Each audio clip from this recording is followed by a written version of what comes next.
नीलगिरी थाना अंचल बेआईन भाव में तैयारी होइथिबा लक्ष लक्ष टंकार बाण जबत करने सहित पुलिस जन को गिरफ्त करथिबा जणा पड़िछि। अटक होइथिबा युवक जनक हेले नीलगिरी थाना अधीन ईश्वरपुर पंचायतर बाईधर जेना बयस 58 वर्ष। आगकू पार्वण ऋतु थिबारु बाण प्रस्तुत करी बिक्री करबा पई बाण तैयारी करुथिले।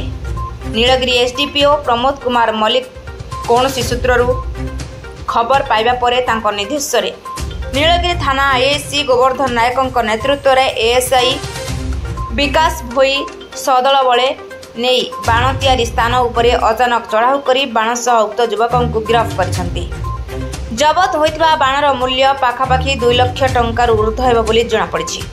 एने नीलगिरी थाना पक्षरु 380/25 नंबर मामला रुजु करी युवक को गिरफ्त करबा परे पुलिस कौनसी सूत्ररू खबर पाई 30 तारिख राति रे मद्राजपुर ईश्वरपुर विभिन्न पृथक स्थान मानकरे चढ़ाऊ करी तैयारी होइतिबा बाण एवं बारूद पुलिस जबत करने सह घटनार अधिक तदंत करुथिबार जଣାपड़ी।